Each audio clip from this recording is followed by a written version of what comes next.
If you don't love it, you cannot do it. You will not be able to handle it. With over 5 years of experience in the entertainment industry, Racquel Gooldy has done it all. She's been a reporter, producer, and on-air personality. Where did this passion begin? So I always knew I wanted to be in music, entertainment industry. I knew that from a very young age. I remember watching TRL. I'm like aging myself here, but watching TRL, I would come home after school and watch TRL.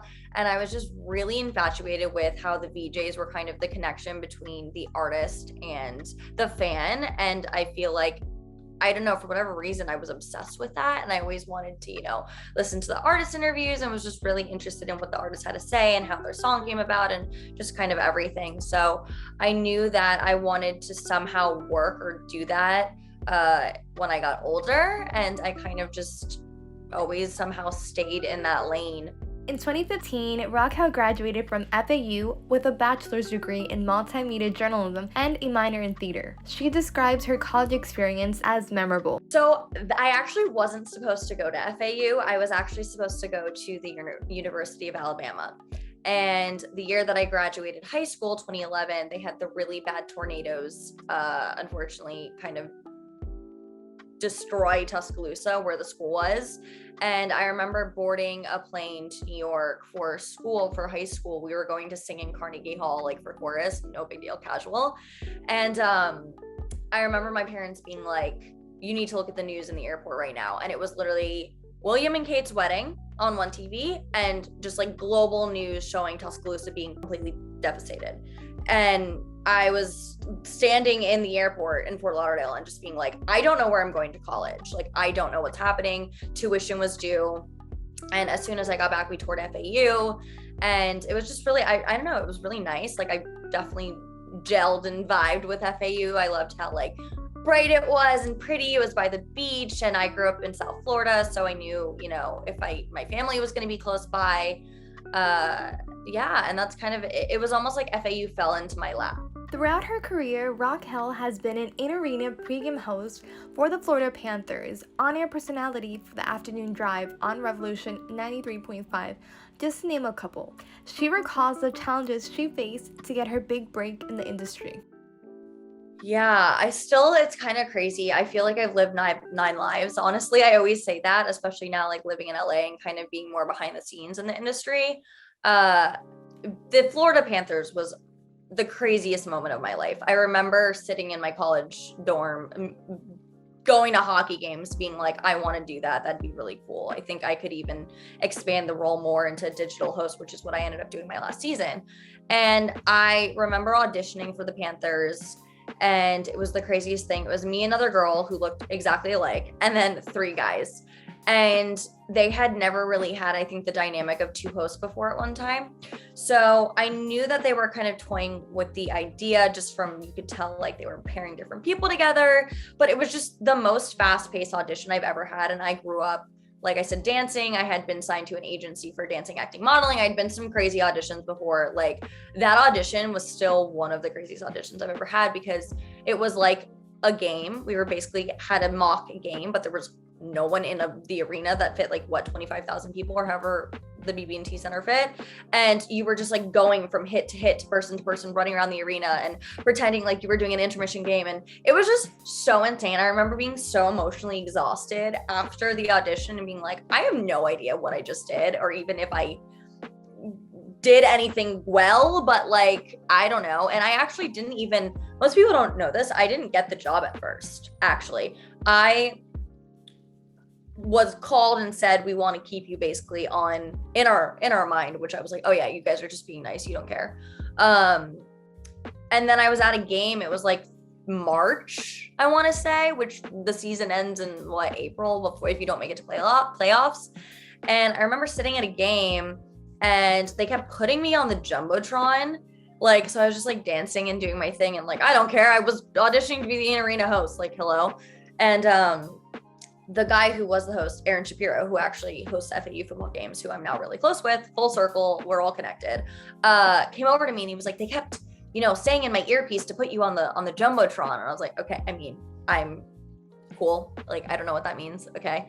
And then at the end of that game, I was getting into the car with my best friend who I met in J school. And they said, how do you feel about coming in Monday or Tuesday to host the sold out Rangers game with Aaron? And I was like, huh? Like, what do you mean? Like, the season's almost over. I'm confused. And then I just hung up and sobbed because I was just like, I don't know what just happened and I don't know what's happening, but I know that this is going to be a really important part of my career and something that's going to change my life. And it really did. And then I was with them for almost 3 seasons, basically. So yeah, it was really crazy. And then I ended up meeting the radio station that I worked at in Miami, 93.5, through the Panthers, because they came in and hosted an intermission game. And I kind of was just like, if you guys ever need a guest co-host, like, let me know. I come from radio background, obviously, at school. And they were like, absolutely. And so I started doing some freelance contractor stuff with them. And then finally, like 2 years later, I ended up being afternoons, which was wild. Like, it's so crazy how things happen. And I don't know if this is how it is for most people in their life, but my life has been quite wild with everything with that. As Racquel's career was taken off, the COVID-19 pandemic hit, affecting the job market of many Americans. Racquel was one of those people who lost her dream radio job during the pandemic. But in 2021, she landed 2 new job opportunities. I lost my dream on-air radio job at Revolution 935 in the pandemic. Like I said, like many radio personalities unfortunately did. And I was very depressed because I was like, I don't know what's going on in my life. I've always had this constant, trajectory of what's happening. And I've even talked about it actually to LTV before, of having like a list and a timeline of everything that I wanted to achieve, which just kind of had to completely go out the window because it's not realistic. Again, it's great to have hopes, dreams, and goals and write them down and manifest it, but to have a timeline and be so strict with it, like, we got to chill and take a deep breath. It's fine. Yeah, I ended up getting into K-pop in the pandemic. My sister was living at home and she was super into K-pop. And I remember walking past the TV and seeing a K-pop music video and being like, what is this? I love this a lot. Like, this is amazing. It has to do with like the dancing, of course, and me growing up dancing. I also taught for 8 years. So I understand, the concept of having to work so hard towards something and towards a performance. And then it's like, okay, it's done, on to the next. Like, I get it. It's so much hard work. It's, again, the high, like, it's so high. So I remember just kind of getting into it, and my sister ended up teaching me like all about the Korean music industry, and I got super into it, and kind of like almost like school. Like, I was like learning about the industry and learning about the culture, and I started learning the language. I've now been learning the language for 1.5 years, which is crazy in itself. But yeah, so then I started doing reaction videos with my friend Brooke, and we were getting crazy views on them, like 100,000 views, 300,000 views. And it kind of was just filling this niche of, okay, cool, like now we can create our own content. So we're both kind of taking what we were doing at radio stations, at the Panthers, doing all this stuff and making it our own.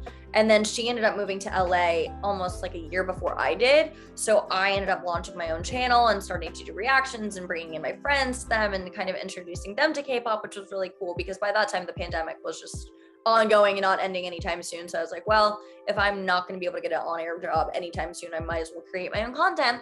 So I actually started doing artist interviews with K-pop artists. And that was crazy because I've never interviewed people who didn't speak English. So it was kind of like a whole new exciting aspect to what I've only known and done my whole life, pretty much, since I've been out of college. So that's been really cool, and just like getting into that scene. And now I actually have a full-time job working in K-pop. So it's kind of just led me to like, I don't know. I always say I feel like K-pop literally was put in my lap. Like, the universe was like, here you go, and like slapped it in my lap. And I was like, whoa, what is this? And it was just, it's new and exciting. Racquel hopes that her story can inspire others to keep reaching for their dreams, despite the obstacles that may come their way.